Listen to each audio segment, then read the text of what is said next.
हरे कृष्णा कृष्ण कृष्ण हरे हरे, हरे राम राम राम हरे हरे। तो यहाँ पर प्रभुपाद ये बात बता रहे हैं कि हमें बेशक हम अपने घर में या मंदिर में विग्रह हम राधा कृष्ण के ही रखे हैं, लेकिन उनकी पूजा जो करें, सेवा जो करें, वो क्या समझकर लक्ष्मी नारायण की तरह, क्योंकि रागानुगा के मार्ग पर हम लोग अवस्थित नहीं हैं, इसलिए हम लोग ऐसा नहीं कर सकते, विधियों का पालन करके कर सकते हैं। प्रपात इसी तात्पर्य में एक जगह लिखते हैं, यद्यपि गोकुल कृष्ण के मध्य मित्रता है, किंतु यह मित्रता कृष्ण अर्जुन के ऐश्वर्य मित्रता से भिन्न है। ये भगवान के मित्र तो ब्रज में भी भगवान के मित्र हैं और इंद्रप्रस्थ में भी अर्जुन भी मित्र है, लेकिन दोनों की मित्रता में फर्क है। क्या फर्क है? तो अर्जुन ने जब भगवान उपदेश किए, गीता का उपदेश किए, और उस समय भगवान जब अपना ऐश्वर्य दिखाए, तो अर्जुन ने जब देखा तो अर्जुन का होश ठिकाने आ गया। वो समझा, अरे मैं क्या कर रहा था, मैं तो जिसको मित्र मान रहा था, जिसको मैं कृष्ण सखा समझकर उनके साथ व्यवहार करता था, तो ये तो बहुत बड़ा अपराध कर दिया मैंने, क्योंकि ये तो भगवान है, स्वयं भगवान है। और उनको फिर रिस्पेक्ट करने, आदर करने लगे, इज्जत करने लगे। लेकिन प्रभुपाद यहां तात्पर्य में लिखते हैं कि जो वृंदावन के उनके मित्र सखा हैं, चाहे जितना मर्जी ऐश्वर्य भगवान दिखाए ब्रज में, फिर भी उनके मित्र वहां पर उनको कोई बड़ा समझ करके उनके साथ व्यवहार नहीं किए। अपने सखा की तरह, साधारण ग्वालों की तरह ही उनके साथ व्यवहार करते रहे। देखिए कितने बड़े बड़े भगवान लीलाएं किए ब्रज में। अब सोचिए, गोवर्धन पर्वत जैसे लीलाएं हुई, तो उसमें तो समझ जाना चाहिए ना उनके मित्रों को कि मेरा मित्र साधारण नहीं है। लेकिन वो लीला जैसी समाप्त हुआ, फिर उसी तरह खेलना प्रारंभ, उसी तरह जूठे खिलाना शुरू, उसी तरह जूठे खाना प्रारंभ। यानी उनके लिए ये था ही नहीं कृष्ण परम भगवान है, परम पुरुषोत्तम है। वो तो समझ रहे थे मेरा सखाई है, चाहे भगवान जितना मर्जी ऐश्वर्य दिखाएं।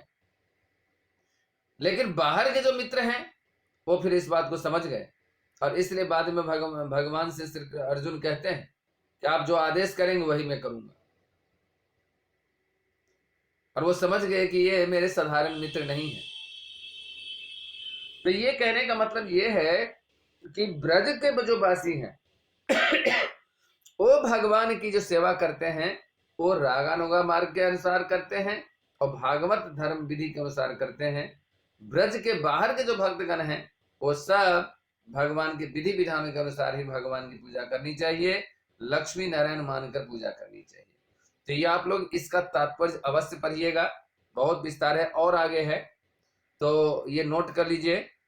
चौथे स्कंद 24 अध्याय का ये 45वां और 46वां श्लोक है, जहां प्रभुपाद इस बारे में विस्तार से चर्चा किए हैं कि कैसे हमें विग्रह की पूजा करनी चाहिए।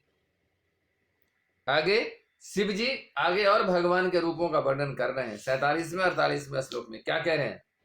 भगवान अपने मुक्त तथा दयापूर्ण हास्य तथा भक्तों पर तिरछी चितवन के कारण अनुपम सुंदर लगते हैं। ये मैं चूंकि इसलिए पढ़ रहा हूं कि शिव जी भगवान के अद्भुत रूपों का वर्णन यहां कर रहे हैं।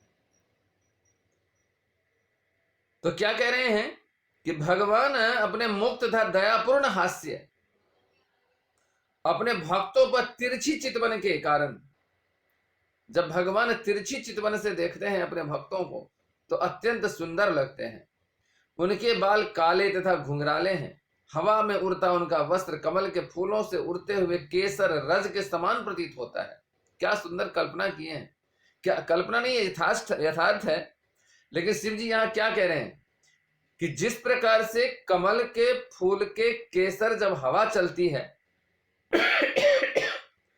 कमल के फूल से केसर उड़ करके हवा के माध्यम से उड़ता है पीला पीला, वैसे ही भगवान के रेशमी वस्त्र पीला पीला लहराता है। मंद मंद वायु जब बहती है तो भगवान के वो पीले वस्त्र जो द्वितीय वस्त्र हैं वो लहराता रहता है। उनके झलमलाते कुंडल जो कानों में पहनते हैं, जिसको मकराकृत कुंडल कहते हैं, मकर के आकार के, कुंडल हैं। वो कुंडल चमचमाता मुकुट, झलमलाता कुंडल, कुंडल झलमल कर रहा है, उससे रोशनी तेज निकल रहा है, और मुकुट जो है वो चमचमा रहा है। कंकन, बनमाला, कंकन कहते हैं जो यहां पर पहनते हैं, कंकन। बनमाला जो गले में पहनते हैं, नूपुर जो पैरों में पहनते हैं, करधनी जो कमर पर पहनते हैं। शरीर के अन्य आभूषण शंख, चक्र, गदाधर, कमल पुष्प से मिलकर उनके वक्षस्थल पर परी कौस्तुभमणि की प्राकृतिक शोभा को बढ़ाते हैं। अत्यंत सुंदर भगवान के रूप का यहाँ वर्णन कर रहे हैं शिव जी। ये मतलब ये मैं क्यों पढ़ रहा हूं, क्योंकि देखिए कोई साधारण व्यक्ति भगवान के रूपों का वर्णन नहीं कर रहा है, स्वयं शिव जी कर रहे हैं। जो वैष्णवा नाम यथा शंभु, वैष्णव में जो अग्रगणी है, परम वैष्णव जो शिव जी हैं, वो भगवान के इन रूपों का वर्णन कर रहे हैं। तो ये पढ़ने से भगवान के ऐसे रूपों का हम ध्यान कर सकते हैं, चिंतन कर सकते हैं अपने मन से, अपने मन में ऐसे रूपों को हम रख सकते हैं, है ना। और आगे शिव जी और आगे क्या कहते हैं, भगवान के कंधे सिंह के समान है। भगवान के शारीरिक सौष्ठव का वर्णन करते हैं। भगवान का कंधा कैसे है, सिंह के समान, और इन पर मालाएं, हार एवं घुंघराले बाल परे हैं। कंधे पर, कंधे पर क्या है, माला है, जो भगवान कंधे पर माला पहनते हैं वो कंधे पर है, और हार है, और घुंघराले बाल भगवान के कंधे तक आते हैं। साधारणतया बाल तो ऊपर होता है, लेकिन नहीं, भगवान के बाल यहां से घुंघराता हुआ करली बाल, काले काले चमकता हुआ बाल कंधे पर तक लटक रहा होता है, यहां कंधे तक। और वो बाल सदैव झिलमिलाते रहते हैं। झिलमिलाना समझ रहे हैं ना, जैसे कभी कभी लड़ियां लगाते हैं सजाने के लिए हम लोग मंदिरों में या घरों में, पतले पतले, तो वो झलमलाता रहता है। ऐसे भगवान के बाल झलमल झलमल कर रहे हैं। और इनके साथ ही साथ कौस्तुभमणि की सुंदरता है, और हृदय में जो भगवान कौस्तुभमणि पहने हैं, कौस्तुभमणि की माला, उसकी सुंदरता है। और भगवान के श्याम वक्षस्थल पर श्रीवत्स की रेखाएं हैं।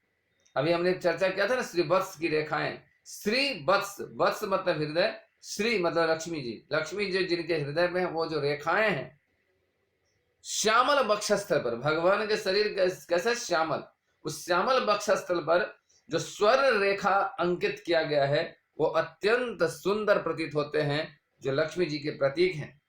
इन सुवर्ण रेखाओं की चमाहट सुवर्ण कसौटी पर बनी सुवर्ण लकीरों से कहीं अधिक सुंदर है। क्या अद्भुत बात शिव जी यहां कह रहे हैं। शिव जी कह रहे हैं कि सुवर्ण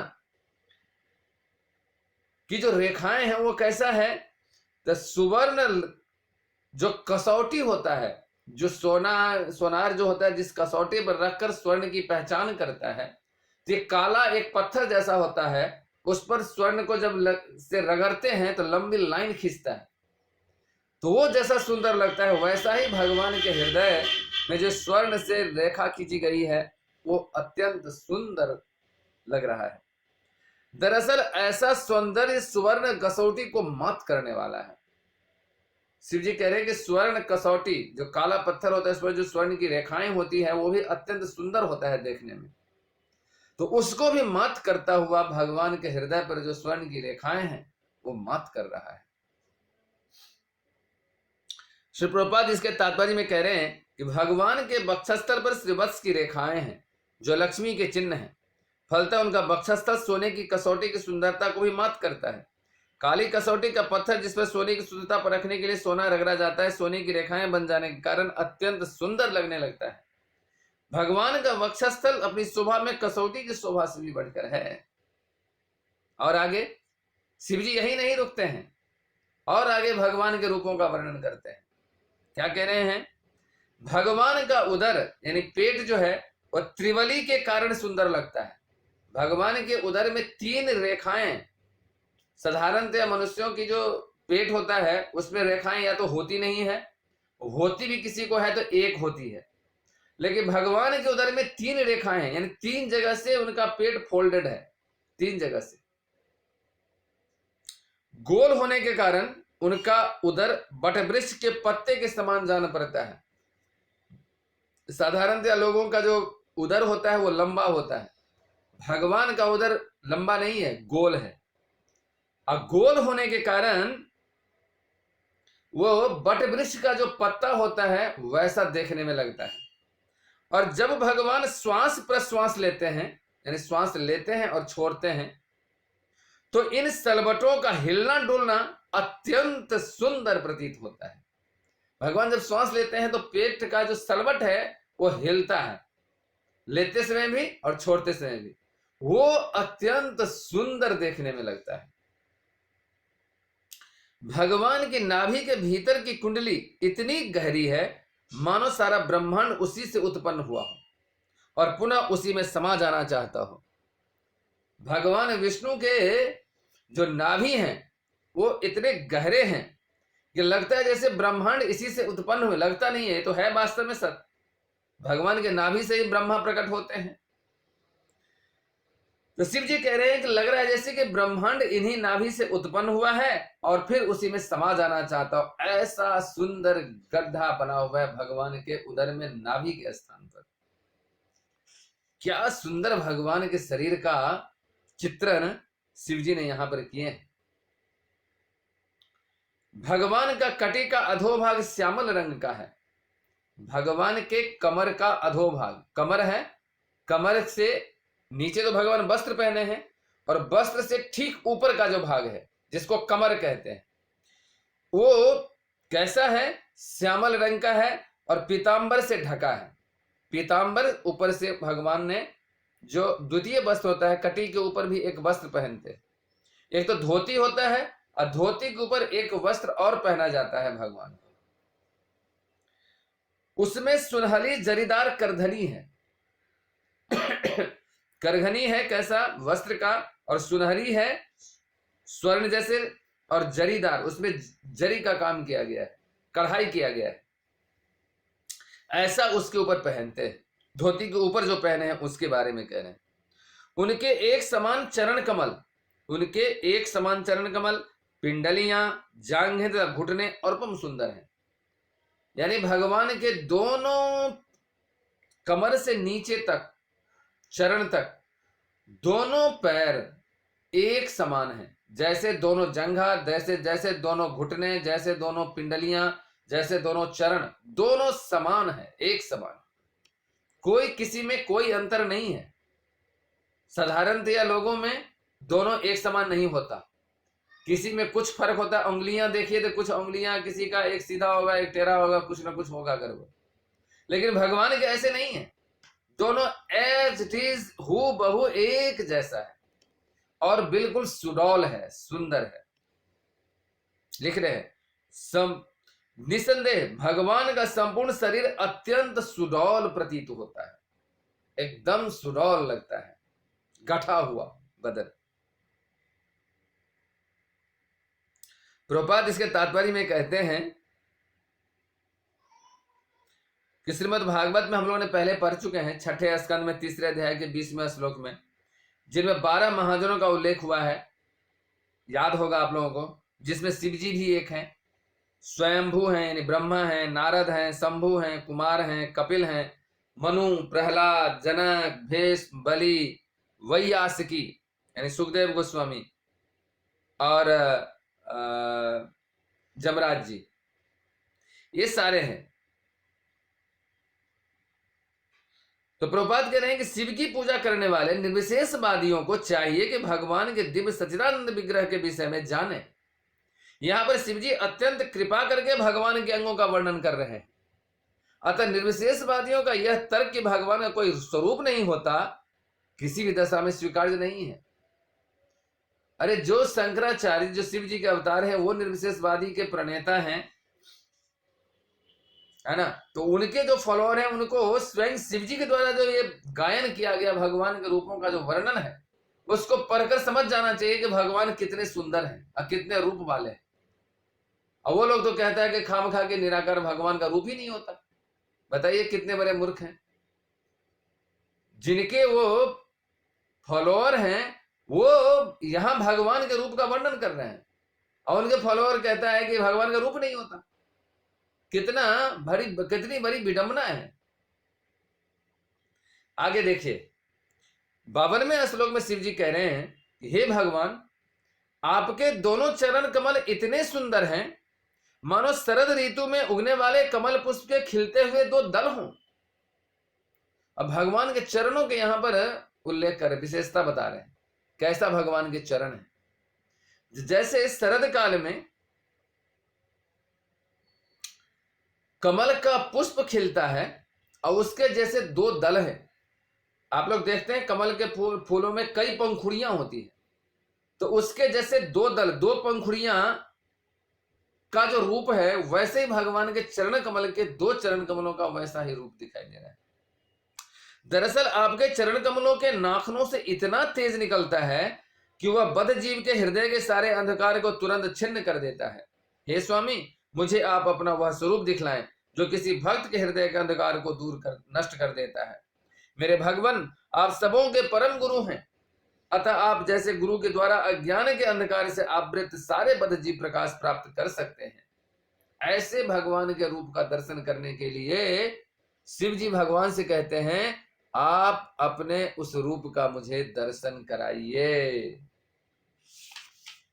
है ना।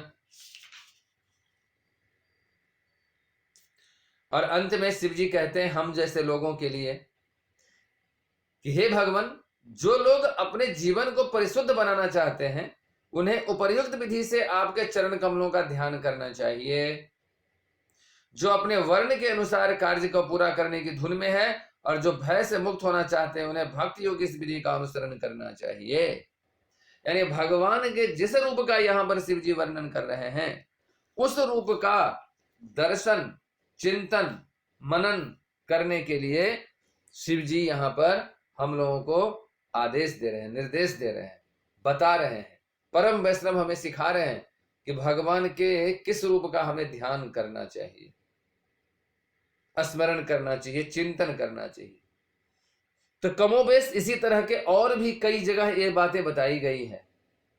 तो हमारा समय तेजी से बढ़ रहा है, तो मैं अंत में एक दो बातें और कह के जो सुखदेव गोस्वामी बोलते हैं वो मैं बोल करके यहां पर समाप्त करूंगा। तो छठे स्कंद में, नौवें स्कंद में सुखदेव गोस्वामी महाराज ययाति के वंश का वर्णन करते हैं।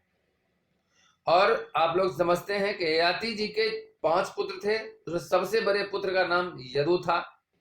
उस यदुकुल में ही आगे चलकर भगवान कृष्ण आए हैं। तो उसका वर्णन करते हुए अंत में 9वें स्कंद के 24वें अध्याय के अंत में जाकर वो कहते हैं सुखदेव गोस्वामी परीक्षित महाराज से कि यदुकुल में वसुदेव हुए, वसुदेव के 8वें पुत्र के रूप में भगवान श्री कृष्ण आए और उनकी एकमात्र बहन थी सुभद्रा जिनका नाम था, वो हुए। और उसके बाद लगभग 7-8 श्लोकों में भगवान कृष्ण के विशेषता, श्री कृष्ण के विषय में बात गुणानुवाद करते हैं, भगवान श्री कृष्ण का गुणानुवाद करते हैं। और वही गुणानुवाद करते हुए कहते हैं, जो श्लोक भगवद गीता का बहुत प्रख्यात श्लोक है, जदा जदा ही धर्मस्य ग्लानिर्भवति भारत अभ्युत्थानम धर्मस्य तदात्मानं सृजाम्यहम्। इसी श्लोक को यहाँ पर दोहराते हैं। 9वें स्कंद 24 अध्याय 56वां श्लोक, यदा यदा हि धर्मस्य क्षयो वृद्धिश्च पापनः तदा तु भगवान नीसा आत्मानं सृजत हरिः। सुखदेव गोस्वामी कह रहे हैं, जब जब धर्म की हानि होती है और अधर्मों की वृद्धि होती है तब तब परम नियंता भगवान हरि अपनी स्वेच्छा से प्रकट होते हैं। भगवान किसी के बाध्य करने से प्रकट नहीं होते, अपनी इच्छा से प्रकट होते हैं, सुखदेव गोस्वामी कह रहे हैं यहाँ परीक्षित महाराज को। और फिर इसमें और भगवान के और रूपों का और गुणों का वर्णन करते हुए आगे जाते हैं। तो 65वें श्लोक में जाकर, बहुत ही सुंदर यह श्लोक है, इसलिए मैं चाहता हूं आप लोगों को सुनाऊं, हालांकि मैं पहले भी एक बार सुनाया हुआ था। तो बहुत ही सुंदर श्लोक है। और भगवान के यहाँ पर भगवान के कृष्ण के रूपों का वर्णन संक्षेप में करते हैं, एक श्लोक में किए। क्या किए हैं?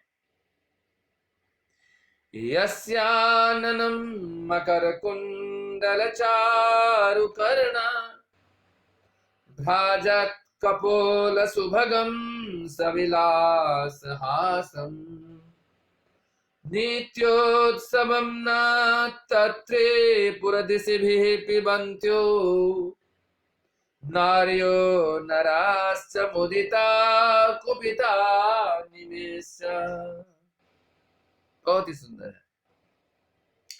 सुखदेव गोस्वामी कह रहे हैं कि कृष्ण का मुस्कुराहट, कृष्ण का जो मुखमंडल है, अभी से पहले मैंने बताया कि ये बात जो पहले बताया ना, यदा यही धर्मस्य, ये श्लोक करने के बाद सुखदेव गोस्वामी भगवान के और अनेक गुणों का वर्णन करते हैं, वंशों का वर्णन करते हैं, इस वंश को कैसे भगवान कृष्ण ने उद्धार किए, कैसे कैसे क्या किए, ये सारी बात बताते हैं। और उसके बाद भगवान के इस रूप का वर्णन करते हुए कहते हैं कि भगवान कृष्ण का जो मुखमंडल है वो मकराकृति के कुंडलों से सुसज्जित है। मुखमंडल पर मकर आकृति, मैंने बताया था कि उनके कुंडल मकर के आकृति के हैं, उससे सुसज्जित हैं। उनके कान सुंदर हैं, उनके गाल चमकीले हैं। शिव जी बताए थे ना, गाल कैसे चमकीले हैं, जैसे कि बादल से गिरते हुए बूंदों की चमक होती है वैसे। और उनकी हंसी हर एक को आकृष्ट करने वाली है। भगवान कृष्ण की हंसी कैसी है, हर एक को, कोई भी देखेगा तो वो आकृष्ट हो जाएगा। जो भी कृष्ण का दर्शन करता है मानो उत्सव देख रहा है। वर्तमान काल में कह रहे हैं, ये जो कथा सुखदेव गोस्वामी कह रहे हैं, जो भगवान चले गए थे, भगवान के जाने के बाद ये कथा हो रही है, लेकिन ध्यान दीजिए शब्दों पर। सुखदेव गोस्वामी वर्तमान में बता रहे हैं, अभी भी भगवान वैसे ही हैं, और अभी भी वो, जो कोई भी भगवान के ऐसे रूपों का दर्शन करता है वो आकृष्ट हो जाता है भगवान की तरफ। और भगवान को ऐसे रूपों का जो दर्शन करता है, वास्तव में वह उत्सव देख रहा होता है। और उनका मुख तथा शरीर देखने में हर एक को पूर्णतया तुष्ट करने वाली है। उनका मुख और उनका शरीर जो देखता है तो देखने वाले को पूर्ण रूप से संतुष्ट कर देता है। साधारणतया अन्य किसी के रूपों को जब कोई व्यक्ति देखता है तो पूर्ण रूप से संतुष्ट नहीं हो पाता, कि कुछ न कुछ कमियां होगी। आज के समय में जो विश्व सुंदरी है उसमें भी कमियां हैं, पूर्ण रूप से उसको भी देखकर संतुष्ट नहीं हुआ जा सकता, और उसमें भी अनंत काल तक के लिए हो ही नहीं जा सकता। लेकिन सुखदेव गोस्वामी एक बात कहते हैं जो अत्यंत महत्वपूर्ण है। लेकिन कहते हैं कि भक्तगण, जो भक्त ऐसे भगवान के रूपों को दर्शन करते हैं, वो भक्तगण ब्रह्मा जी से रुष्ट हैं, ब्रह्मा जी पर क्रोध करते हैं, ब्रह्मा जी को धिक्कारते हैं। क्यों? क्योंकि वो भक्त कहते हैं कि आंखों के झपकने में व्यवधान उत्पन्न कर दिया ब्रह्मा। ब्रह्मा ने ये क्या कर दिया? जब हमें ऐसा सुंदर रूप देखने का अवसर मिला, उस समय में पलकें क्यों झपक रही है? ब्रह्मा ने पलकें क्यों बनाए? इस श्लोक तात्पर्य में जब आप पढ़ेंगे तो प्रभुपाद लिखते हैं कि भगवान के ऐसे रूपों का दर्शन ब्रज के गोप शाखा और गोपीगण सारे रोज नित्य प्रति निरंतर दर्शन किया करते थे, फिर भी अघाते नहीं थे, फिर भी संतुष्ट नहीं होते थे, फिर भी अतृप्त रहते थे, तृष्णा बनी रहती थी, और देखने और देखने और देखने की इच्छाएं बलबती जाती थी, बढ़ती जाती थी। तो वहां भगवान के जो भक्त हैं, गोप हैं और गोपिकाएं हैं, वो ब्रह्मा जी से क्रुद्ध होकर कहते हैं, अरे ब्रह्मा, तुमको तो ज्ञान ही नहीं था, तुम तो एक नंबर के अज्ञानी अपट हो, मूर्ख हो। तुम्हें इतना भी ज्ञान नहीं कि भगवान के रूप के दर्शन करते समय तुम ऐसे पलकें बना के क्यों दे दिया कि पलक झपकता है, और जितनी देर झपकता है उतनी देर भगवान के रूप का दर्शन नहीं कर पाते, मैं दर्शन नहीं कर पाती हूं मैं। यह कैसा मेरा दुर्भाग्य है। और इसके लिए दोष दे रहे हैं ब्रह्मा को, क्योंकि शरीर का निर्माण तो ब्रह्मा ने ही किया। तो प्रभुपाद बहुत सुंदर तात्पर्य में इस विषय को जोरदार ढंग से वहां पर लिखते हैं और कहते हैं कि ये भाव प्राप्त होता है ब्रज के जो उनके भगवान कृष्ण के जो ब्रज के भक्त हैं उनमें ये भाव पाया जाता है और इस भाव से वो भावित होती हैं। जबकि प्रत्यक्ष रूप से आंगन में देखें, जसोदा मैया हो, नंद बाबा हो, आंगन में भगवान है, पुत्र रूप में है, हमेशा उनके सामने है, फिर भी सृष्टा से वो क्रोधित है, या फिर अन्य गोप सखाएं वगैरह जो भी हैं सब, ये भाव उनके बारे में देखते हुए सुखदेव गोस्वामी यहां पर ये बात लिख रहे हैं, बता रहे हैं। और इसके बाद 2 श्लोक और बोलते हैं सुखदेव गोस्वामी, और भगवान के बाल लीला से लेकर द्वारका की लीला तक सारे वृतांत कह देते हैं संक्षेप में 2 श्लोकों में। कृष्ण ऐसे आए, ब्रज में ऐसे लीलाएं किए, यह श्लोक कहने के बाद, भगवान के इन सुंदर रूपों के वर्णन के बाद, इन सुंदर रूपों के देखने में जो व्यवधान ब्रह्मा जी द्वारा उत्पन्न हुआ उनके भक्तों को ये सब कहने के बाद कहते हैं कि भगवान कृष्ण ब्रज से मथुरा गए, मथुरा से फिर द्वारिका गए, और अंत में अपने जितने विवाह किए, फिर विवाह के बाद जितने संतति हुआ सबको फिर समाप्त करके सबको स्वधाम भेज करके और फिर भगवान भी धाम को चले गए। ये कहकर कथा को यहां पर समापन करते हैं। 9वें स्कंद के अंतिम अध्याय के अंतिम श्लोक में जाकर इस विषय को रख देते थे, जांचने के लिए कि परीक्षित महाराज क्या अब सोचते हैं। तो उसके बाद परीक्षित महाराज प्रश्न करते हैं, और प्रश्न करते हैं ये कि आप भगवान कृष्ण के विषय में हमें बताइए। तो अब उसके बाद 10वें स्कंद प्रारंभ होता है उसके बाद, और फिर सबसे बड़ा जो भागवत का स्कंद है 90 अध्याय से सुसज्जित 10वां स्कंद, इसका प्रारंभ करते हैं और भगवान के सुंदर लीलाओं का चित्रण करना प्रारंभ करते हैं। तो भगवान कृष्ण के रूपों का वर्णन 10वें स्कंद में अनेक जगह और प्राप्त होता है, तो मैं उसके बारे में आज नहीं बता रहा। आज जो मैंने जितने बताया इसके पूर्व सब भगवान के विष्णु रूप के वर्णन है। जैसे मैंने बताया भगवान भीष्मदेव यद्यपि भगवान कृष्ण के रूपों का वर्णन करते हैं, लेकिन कृष्ण के किस रूप का वर्णन करते हैं? तो युद्ध स्थल में महाभारत के युद्ध के समय जो भगवान को रूपों को देखा था उस रूप को स्मरण करते हुए वो बोलते हैं। सुखदेव गोस्वामी जो भगवान के रूप का वर्णन करते हैं दूसरे स्कंद में, ये भी विष्णु भगवान के रूप का वर्णन है। और फिर ब्रह्मा जी जो नारद जी से कहते हैं दूसरे स्कंद के ही 9वें अध्याय में, वो भी बैकुंठ और बैकुंठ के जो धीश हैं विष्णु भगवान, उनका वर्णन है, चतुर्भुजधारी। और प्रजापति दक्ष जो प्रार्थना करते हुए भगवान से प्रार्थना करते हैं और भगवान उपस्थित होते हैं, वो भी भगवान चतुर्भुजधारी भगवान विष्णु है, यद्यपि वहां अष्ट भुजधारी भगवान विष्णु। और भगवान ऋषभ देव के रूप में जब आते हैं, उसके पूर्व जब नारी राजा नाभि और मेरुदेव के समक्ष उपस्थित होते हैं, वो भी चतुर्भुज रूप में है। तो भागवत में आपको भगवान के 2 रूपों का खास आपको वर्णन मिलेगा, भगवान के विष्णु के चतुर्भुज रूपधारी और भगवान श्री कृष्ण के द्विभुजधारी, जो 10वें स्कंद में मूलतः मिलेगा।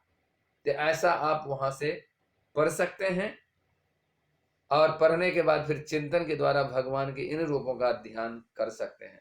जो रूपों का ध्यान यहाँ पर कर्दम मुनि ने दर्शन किए, और कर्दम मुनि ने यहाँ पर भगवान के रूपों का दर्शन कर कर जो बातें यहाँ पर आगे और बताई जाएगी, तो मैं आज यहीं पर अपनी बातें को रखूंगा।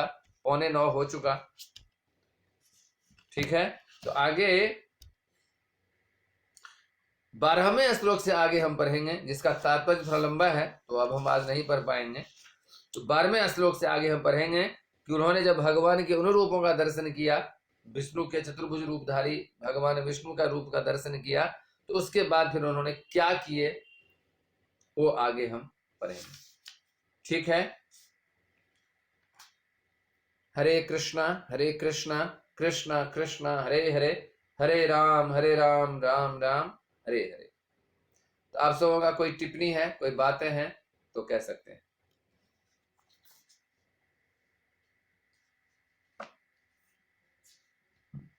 हरे कृष्णा। कुछ कहना चाहेंगे?